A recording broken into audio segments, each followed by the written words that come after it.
Social media is really a dangerous product, and there are ways to design it to be safer so that it doesn't produce such extreme results. A major ruling in the nation's capital that may impact families here in Western New York whose loved ones were murdered in a racist act of hatred 1 year ago.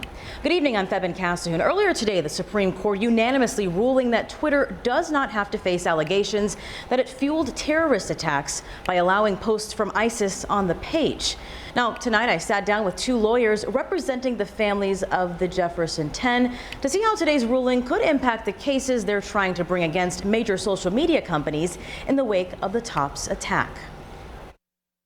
Results just coming out Thursday of the Supreme Court, but SCOTUS didn't really decide much, if anything, on Gonzalez v. Google. All 9 justices agreeing that the arguments that the Gonzalez side put forth were for the most part insufficient. The allegations there were that the terrorists who carried out the attack and ultimately killed the American college student were radicalized through YouTube's content algorithm.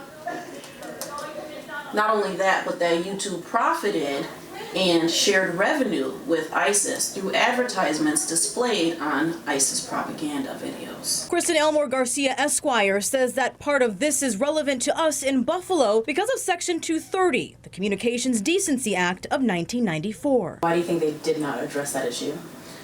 I think partially why the Supreme Court didn't address the issue. One is because there were issues with the pleadings in the case. The arguments that the Gonzalez attorneys put forth really weren't fleshed out. They actually said they failed to state a claim for which relief could be granted. Elmore Garcia tells me that Section 230 is a very complicated issue when it applies to modern internet usage. That's because the 1994 Act is used a lot differently today. Back then, it was used mainly as a message board, well before content algorithm. Section 230 of the Communications Decency Act means that social media websites can't get in trouble, essentially, for content posted on those websites. So third-party content, the stuff that you and I would post on those websites.